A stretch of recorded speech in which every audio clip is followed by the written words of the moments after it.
نعت لکھنے کا یہ سامان بنا لوں تو لکھوں، نعت لکھنے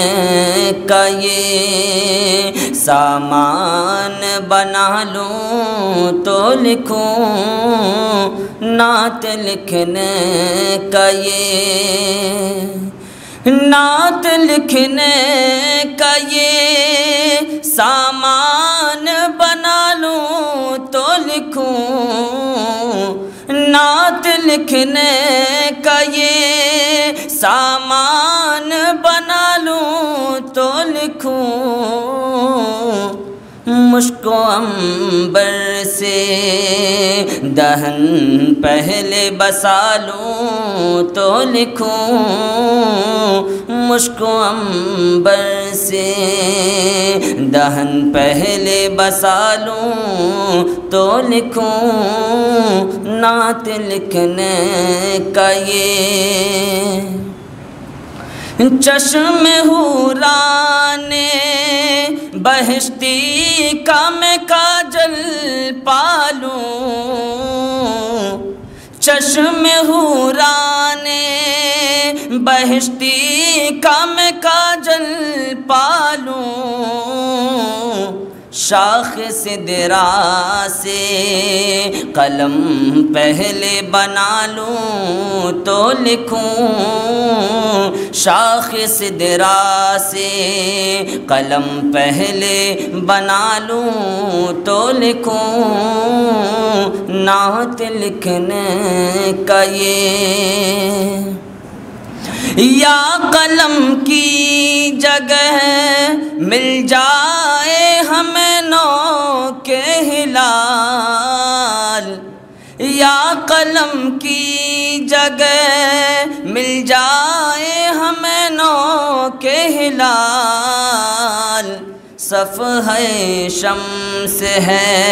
خالی اسے پالوں تو لکھوں، صفحہ شمس ہے خالی اسے پالوں تو لکھوں، نعت لکھنے کا یہ پہلے جبریل سے آداب کتابت سیکھوں، پہلے جبریل سے آداب کتابت سیکھوں، عظمت اسم مبارک لکھا لوں تو لکھوں، عظمت اسم مبارک لکھا لوں تو لکھوں، نعت لکھنے کا یہ صبغت اللہ سے رنگین تو کر لوں کاغذ، صبغت اللہ سے رنگین تو کر لوں کاغذ، حاشیہ کاہ کشاں سے میں منگا لوں تو لکھوں، حاشیہ کاہ کشاں سے میں منگا لوں تو لکھوں، نعت لکھنے کا یہ ما سوا کا خسو خاشاک بھرا ہے دل میں، ما سوا کا خسو خاشاک بھرا ہے دل میں، آتش عشق سے میں اس کو جلا لوں تو لکھوں، آتش عشق سے میں اس کو جلا لوں تو لکھوں، نعت لکھنے کا یہ سامان بنا لوں تو لکھوں، مشک و عنبر سے دہن پہلے بسا لوں تو لکھوں. السلام علیکم.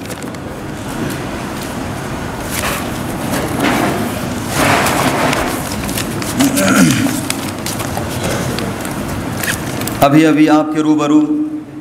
نعت پاک پیش کر رہے تھے برادرم محمد ناطق، اور ان کے قلب و جگر کی ترجمانی یہ شعر کر رہا تھا: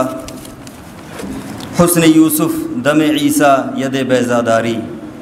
حسن یوسف دم عیسیٰ ید بیضاداری، آنچ خوباں ہما دارن تو تنہا داری۔ حضرات، اللہ کی ذات کس قدر عظیم الشان ہے، اس کی شان عظمیٰ کا کیا پوچھنا، وہ تو شہنشاہ ہے اور وہ سلطان السلاطین ہے۔ شمس و قمر، جن و بشر، شجر و حجر، بحر و بر، ارض و فلک، حور و ملک سب اس کے محتاج ہیں۔ اس کی تخلیقات بے شمار ہیں، لیکن اشرف المخلوقات انسان کو بنایا، پھر ان میں سے بے شمار انبیاء اور رسول بھیجے، اور افضل الانبیاء والرسل و خاتم النبیین محمد عربی صلی اللہ علیہ وآلہ وسلم کو بنایا۔ جس طرح حضرت محمد مصطفیٰ صلی اللہ علیہ وآلہ وسلم کو تمام نبیوں اور رسولوں میں سب سے افضل ہیں، اسی طرح آپ صلی اللہ علیہ وآلہ وسلم پر نازل ہونے والی کتاب تمام کتب سماویہ میں سب سے افضل ہے۔ لہٰذا اسی عظمت و سربلندی کے پیش نظر آج کے مسابقہ خطابت میں طلباء کی تقریر کا پہلا عنوان رکھا گیا ہے: تیرے ضمیر پہ جب تک نہ ہو نزول کتاب، تیرے ضمیر پہ جب تک نہ ہو نزول کتاب، گرہ کشا ہے ناراضی نہ صاحب کشاف۔ اور دوسرا عنوان ہے: صحابہ معیار حق ہیں، جن کے بارے میں خالق کائنات نے ارشاد فرمایا، اپنی رضامندی کا اعلان کرتے ہوئے ارشاد فرمایا: رضی اللہ عنہم ورضوا عنہ۔ اور ارشاد نبوی ہے: اصحابی کالنجوم اقتدیتم بأیہم اقتدیتم اہتدیتم۔ مساہمین کو یہ بات بتا دینا مناسب سمجھتا ہوں کہ ہر مساہم کو 4 منٹ کا وقت دیا گیا ہے۔ پہلی گھنٹی 3 منٹ پر بجائی جائے گی اور آخری گھنٹی 4 منٹ پر بجائی جائے گی۔ اس کے بعد مساہم سے تاخیر ہوتی ہے تو اس کے نمبرات متاثر ہو سکتے ہیں۔ اب میں بزم کے سب سے پہلے مساہم برادرم محمد ممتاز کو دعوت دیتا ہوں کہ وہ آئیں اور اپنی تقریر پیش کریں۔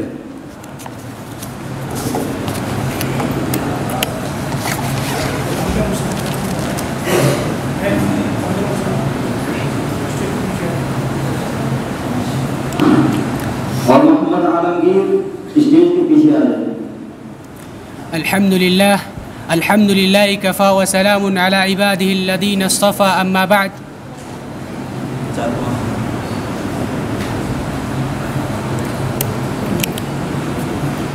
الحمد لله رب العالمين والصلاة والسلام على رسوله الكريم أما بعد. صدر گرامی قدر، عالی مرتبت حضرات حکم اور مشفق و مربی اساتذہ کرام، ہم نشینان بزم، آج کی اس محفل سعید میں میری خطابت کا عنوان ہے شاعر مشیق علامہ اقبال کا یہ معرفت آگے شعر کہ تیرے ضمیر پہ جب تک نہ ہو نزول کتاب، تیرے ضمیر پہ جب تک نہ ہو نزول کتاب، گرہ کشا ہے ناراضی نہ صاحب کشاف۔ حضرات، مذکورہ شعر کی وضاحت سے قبل یہ دیکھ لینا بھی ضروری ہے کہ خود اللہ رب العزت نے قرآن کریم میں اس کے سلسلے میں کیا فرمایا ہے۔ ارشاد خداوندی ہے: اِنَّا عَرَضْنَا الْأَمَانَةَ عَلَى السَّمَاوَاتِ وَالْأَرْضِ وَالْجِبَالِ فَأَبَيْنَ أَن يَحْمِلْنَهَا وَأَشْفَقْنَ مِنْهَا وَحَمَلَهَا الْإِنسَانُ۔ ایک دوسری جگہ ارشاد باری تعالیٰ ہے وَلَوْ أَنزَلْنَا هَذَا الْقُرْآنَ عَلَى جَبَلٍ لَرَأَيْتَهُ خَاشِعًا مُتَصَدِّعًا مِنْ خَشْيَةِ اللَّهِ۔ حضرات، قرآن حکیم و کتاب حکمت و معرفت، تدبر و دانائی، علم و بصیرت اور سرچشمہ فلاح و ہدایت ہے، جس کی مدح و توصیف میں انسان کی زبان قال نہ صرف عاجز و قاصر ہے، بلکہ اس کا مادی فہم و ادراک، اس کی وسعت و رفت اور عظمت و آفاقیت کا مرقع پیش کرنے پر بھی کما حق و قادر نہیں۔ انسان فی زمانہ اس پر جس قدر غور و تدبر کرتا جائے گا، اس کے رموز و اسرار اور حکمت و معرفت انسان پر آشکارا ہوتے رہیں گے۔ تاہم اقبال کی نظر میں قرآن حکیم سے پورے طور پر مستفید ہونے اور اس کے علم و معرفت سے پورے طور پر دل و دماغ کو منور کرنے اور اس کے جمال و جلال سے اس کے جمال و جلال اور تابش و آہنگ سے رگے جام خون حرارت دوڑانے اور اس کی حلاوت و چاشنی سے روح کو سرشار کرنے کے لیے ایمان و یقین اور اعتماد کامل کی ضرورت ہے۔ یہ کتاب اس ذات باری کی نازل کرتا ہے جو تمام کائنات کا خالق، اسرار حیات و کائنات کا رازداں، تمام مخلوقات عالم کا بھی خالق اور تمام مہربانوں میں سب سے بڑا کریم و مہربان ہے۔ جب بندہ اس ایمان و یقین اور وسعت قلب و نظر کے ساتھ قلب و نظر کے ساتھ ایمان رکھتا ہے، تلاوت کرتا ہے، تو اس کی ایک ایک صورت اس کے لیے روشنی کا منار، اس کی ایک ایک آیت اس کے لیے شمع فروزاں، اور اس کا ایک ایک لفظ اپنی صوت و آہنگ کے ساتھ راز حیات کی پرکیف لذت و سرور سے سرشار کرتا چلا جاتا ہے، اور بندے مومن محسوس کرتا ہے کہ یہ 1400 سال قدیم کتاب نہیں، بلکہ اس کے سیاق و سباق، حالات و واقعات، حکمت و معرفت سے لبریز اسلوب و آہنگ، تازہ بتازہ، نو بنو، خم بخم اور جام بجام اہل زر اور طلبگار ہدایت کے لیے اترتے چلے جا رہے ہیں، اور اس کے نور و سرور سے مومن کا ضمیر، اس کے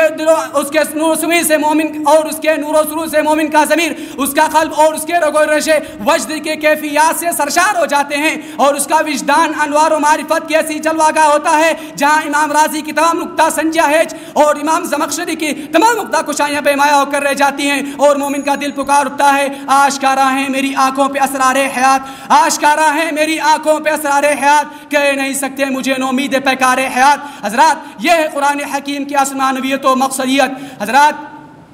قرآن بذات خود ایک معجزہ ہے جس نے حیات انسانی کی بساط ہی الٹ کر رکھ دی، جس نے عرب کے تمام سرخیل شعر ادب کو حیران و شرجر کر کے رکھ دیا، اور فاتو بھی صورت میں مثلی کے چیلنج کے جواب میں سب کے سب سر جوڑ کر ایک آیت کا بھی مس پیش کرنے سے عاجز و قاصر رہے۔ عقبہ اولیٰ کے موقع پر رسول صلی اللہ علیہ وسلم نے جب خزرج کے وفد کے سامنے قرآن کریم کی چند آیات تلاوت فرمائی تو سب کے سب ایمان لے آئے، اور مدینے کی واپسی کے بعد انصار کے گھر گھر میں قرآن کریم جلوہ نما ہو گیا۔ اور اخیر میں اس شعر پر اپنی بات ختم کرتا ہوں کہ ورق تمام ہوا اور مدح باقی ہے، سفینہ چاہیے اس بحر بے کراں کے لیے۔ وآخر دعوانا الحمدللہ رب العالمین۔ محمد عالمگیر آئیں اور تقریر پیش کریں، اور عدنان اشرف اسٹیج کے پیچھے آ جائیں۔ السلام علیکم ورحمۃ اللہ وبرکاتہ۔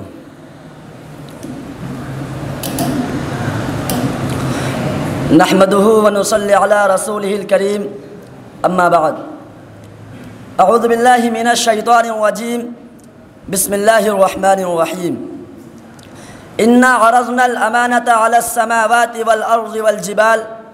فابین ان يحملنها واشفقن منها وحملها الانسان انه كان ظلوما جہولا، صدق اللہ العظیم۔ صدر ذی وقار، محترم حکم صاحبان اور آسمان علم و فن کے درخشندہ ستاروں، آج کے اس مسابقے میں میرا موضوع سخن نباز فطرت علامہ اقبال کا یہ شعر ہے: تیرے ضمیر پہ جب تک نہ ہو نزول کتاب، تیرے ضمیر پہ جب تک نہ ہو نزول کتاب، گرہ کشا ہے نہ راضی نہ صاحب کشاف۔ معزز سامعین کرام، شاعر مشرق دقیق النظر مفکر علامہ اقبال علیہ الرحمہ کا یہ شعر امت مسلمہ کی اقبال مندی و سعادت مندی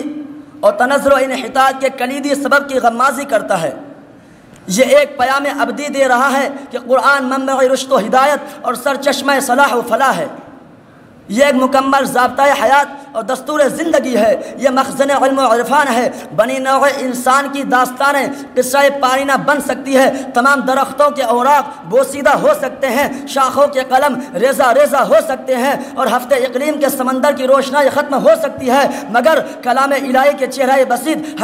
ہمیشہ تر و تازہ اور نشیط رہے گا، اس لیے کہ اس کے شباب پر کبھی کوہنگی یا کہولت نہیں آ سکتی، اس لیے کہ وہ عجائب و نوادر کا لازوال چشمہ اور معانی و معارف کا بحر نہ پیدا کنار ہے۔ حضرات گرامی قدر، قوموں کا عروج و زوال، دائمی سعادت مندی اور ذلت و رسوائی اسی مقدس کتاب پر اسی مقدس کتاب پر موقوف ہے۔ فرمان نبوی ہے ان اللہ یرفع بہذا الکتاب اقواما ویضع به آخرین، یہی وہ قرآن ہے جس کا وزن اٹھانے سے زمین و آسمان اور پہاڑوں کی چٹانوں نے انکار کیا۔ فرمایا انا عرضنا الامانۃ علی السماوات والارض والجبال فابین ان یحملنها واشفقن منها وحمل الانسان۔ ظلم و جہول انسان قرآن مجید کی اس نسبت کی عظمت اور جلالت کو محسوس نہ کرے تو یہ اس کی کمائیگی اور کوتاہ نظری ہے۔ دریائے علم و نبوت کے شناوروں، قرآن کریم خالق ارض و سما کا نازل کردہ وہ دستور ہدایت اور قانون الہی ہے جس نے پجمردہ قلوب کا بالیدگی بخشی، پوری سسکتی ہوئی اور دم توڑتی انسانیت کو آب حیات پلایا، تہذیب و تمدن سے کوسدور عربوں کو مہذب و شائستہ بنایا۔ در حقیقت یہی وہ نسخہ کیمیا ہے جس کے استعمال سے قزاق اور حزن جبرائیل امین کے اسرار کے امین و ہمراز بن گئے تھے۔ یہی وہ عظیم سرمایہ اور یہی وہ علم و حکمت کا بیشوا خزانہ ہے کہ بڑے بڑے عقلائے روزگار کو اسی کی رہنمائی کے سہارے اپنی زندگی کی منزلوں کو طے کرنے کا فیصلہ کرنا پڑا، اور اس کے حکیمانہ نظریات کے مقابلے میں اپنی محدود عقل و خرد کی شکست کے اطراف ہی میں ان کو لذت محسوس ہوئی۔ سامعین ذی وقار، ذرا غور کیجئے آج ہم ذلیل و خوار کیوں ہیں؟ ہمارے اسلاف دنیا کے سامنے بلند و بالا تھے، ہم پستی کے ہمیں غار میں کیوں دھستے چلے جا رہے ہیں؟ انہیں چند باتوں پر میں اس شعر کے ساتھ اپنی تقریر ختم کرتا ہوں۔ تیرے ضمیر پہ جب تک نہ ہو نزول کتاب، تیرے ضمیر پہ جب تک نہ ہو نزول کتاب، گرہ کشا ہے نہ راضی نہ صاحب کشاف، وآخر دعوانا ان الحمد للہ رب العالمین۔ الحمد للہ رب العالمین وبہ نستعین، اما بعد فاعوذ باللہ من الشیطان الرجیم، بسم اللہ الرحمن الرحیم۔ افلا يتدبرون القرآن ولو كان من عند غير الله لوجدوا فيه اختلافا كثيرا، صدق اللہ العظیم۔ صدر ذی وقار، اسٹیج پر موجود اساتذہ کرام، حضرات حکم اور میرے ہم سفر ساتھیوں، آج کی اس تقابلی بزم میں میرا موضوع خطابت ہے علامہ اقبال رحمہ اللہ کا یہ شعر، تیرے ضمیر پہ جب تک نہ ہو نزول کتاب، گرہ کشا ہے نہ راضی نہ صاحب کشاف۔ حضرات گرامی، ذرا سوچئے تو حرم کعبہ میں 360 بتوں کی پوجا کرنے والی قوم کے دل میں معرفت الہی کی شمع فروزاں کرنے والی کتاب آج ہمارے صنم کدہ تصورات کے لات و حبل کو کیوں ریزہ ریزہ نہیں کر رہی؟ ہمارے ظلمت خانہ حیات کو کیوں اس کی کرنیں منور نہیں کر رہی؟ باخدا ہمارے بت پاش پاش ہو سکتے ہیں، واللہ ہمارے ظلمت خانے منور ہو سکتے ہیں، بس شرط یہ ہے کہ ہم یعنی قرآن پڑھنے رٹنے والے، اس کے تراجم و تفاسیر کی موشگافیوں میں بہنے والے ذرا انداز تو بدل ڈالیں۔ ہم سب سے پہلے بذات خود قرآن کی ہدایت کو قبول کرنے کے لیے تیار ہو جائیں۔ ہم سب سے پہلے بذات خود ہم اپنے آپ کو اس کا مخاطب اول سمجھیں۔ آج المیہ یہ ہے کہ ہم قرآن کی آیات کو، صورتوں کو، مضامین کو دوسروں پر چسپاں کرتے جاتے ہیں۔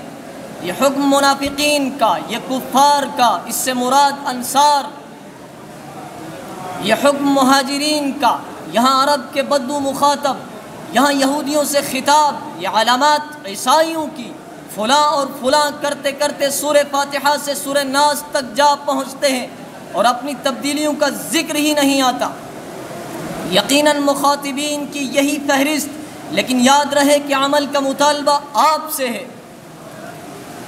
اگر تمام احکام و مسائل ان کے لیے تو پھر قرآن رہتی دنیا تک کے لیے کیوں کر؟ علامہ اقبال رحمہ اللہ اسی طلسم کو توڑ کر آگے بڑھنے کا پیغام دیتے ہیں۔ حضرات گرامی، شاعر کا پیغام یہ ہے کہ اگر تم اس الہامی کتاب سے حقیقی فائدے اور استفادے کے متلاشی ہو، اگر تم اس کتاب سے راست کسب و فیض چاہتے ہو، اگر تم اس آسمانی صحیفے سے سعادتوں کی تجلیاں بکھیرنا چاہتے ہو، اگر تم چاہتے ہو کہ یہ صحیفہ انقلاب دہر کا پیش خیمہ ہو، اگر تم اس نسخہ کیمیا سے خیر امت کی تشکیل چاہتے ہو، تو تمہیں اس کے پڑھنے اور پڑھانے کے انداز کو بدلنا ہوگا، اس کے سیکھنے سکھانے اور غور و خوض کے زاویوں کو تبدیل کرنا ہوگا۔ اس لازوال چشمے کے آب حیات اور اس کے کان میں چھپے در مکنون تک پہنچنے کا ایک ہی طریقہ ہے، جہاں راضی کی تفسیر اپنے آپ کو، اپنے قلب و ضمیر کو اس کا مخاطب اول سمجھے، وہ یہ سوچے گا کہ وحی الہی بلا واسطہ میرے وجدان اور تحت شعور سے مخاطب ہے، مجھ سے کہا جا رہا ہے، اوامر کا تعلق مجھ سے ہے، میری ذات سے ہے، نواہی کی دہائی میرے ضمیر سے کی جا رہی ہے۔ اگر اس شعور، اس بیدار مغزی، اس طرز عمل سے قرآن پڑھا جائے گا تو بتائیں انقلاب کیوں نہ آئے گا، فکری کجرویاں کیوں نہ مٹیں گی، توحید کے پھریرے کیوں نہ پھریں گے۔ حضرات گرامی، آج بھی اگر دنیا یہ چاہتی ہے کہ انقلاب کی یہی روح چلے تو پھر آج بھی اگر دنیا یہ چاہتی ہے کہ انقلاب کی پھر یہی روح چلے، انقلاب معاملات و اخلاق کی وہی فضا مہکے، تو پھر قرآن سے لو لگانی ہوگی۔ میں انہی چند باتوں پر اپنی تقریر کو ختم کرتا ہوں۔ وآخر دعوانا الحمدللہ رب العالمین۔ محمد قربان آئے اور اپنی تقریر پیش کریں۔ نحمده ونصلي على رسوله الكريم أما بعد فأعوذ بالله من الشيطان الرجيم بسم الله الرحمن الرحيم ذلك الكتاب لا ريب فيه هدى للمتقين وقال النبي صلى الله عليه وسلم خيركم من تعلم القرآن وعلمه أو كما قال عليه الصلاة والسلام۔ صدر محترم، حکم صاحبان اور مشفق و مربی اساتذہ کرام اور عزیز دوستو، آج کی اس پر رونق بزم سعید میں میرا موضوع خطابت ہے تیرے ضمیر پہ جب تک نہ ہو نزول کتاب، تیرے ضمیر پہ جب تک نہ ہو نزول کتاب، گرہ کشا ہے نہ راضی نہ صاحب کشاف۔ دنیا کی سب سے پاکیزہ اور مقدس کتاب قرآن پاک ہے۔ ہمیں چڑھتے سورج کی طرح یقین ہے اس کا ایک ایک حرف سچا اور صادق ہے۔ وہ قرآن پاک جس کی زبان مقدس، بیان مقدس اور جو فصاحت و بلاغت کا ٹھاٹھے مارتا سمندر جس کے متعلق ارشاد ربانی ہے ذالک الکتاب لا ریب فیہ۔ قرآن وہ کتاب ہے جس کے صادق اور برحق ہونے میں کوئی شک و شبہ نہیں، اور جس کے بارے میں محسن انسانیت حضور پاک صلی اللہ علیہ وسلم نے ارشاد فرمایا خیرکم من تعلم القرآن وعلمہ، کہ تم میں سے سب سے بہتر وہ شخص ہے جو قرآن کو سیکھے اور قرآن کو سکھائے۔ حضرات، دنیا کی سب سے پاکیزہ اور مقدس کتاب قرآن پاک ہے، جو فصاحت و بلاغت میں سب سے اول ہے، یہی وہ قرآن ہے جو رہتی دنیا تک انسانوں کے لیے سراپا ہدایت اور رحمت ہے۔ یہی وہ قرآن ہے جس نے رسول کی رسالت کو اعزاز بخشا۔ ہاں یہی وہ قرآن ہے جس کی برکت سے جنات و شیاطین کا آسمانوں پر جانا بند ہوا۔ اگر ہم چاہتے ہیں کہ ہم دنیا و آخرت کی کامیابی کے خواہاں ہیں تو ہمیں قرآن سے وابستہ ہونا پڑے گا، اسے سینے سے لگانا ہوگا اور قرآنی تعلیمات کو اپنی زندگی کا مشعل راہ بنانا ہوگا۔ وما علینا الا البلاغ۔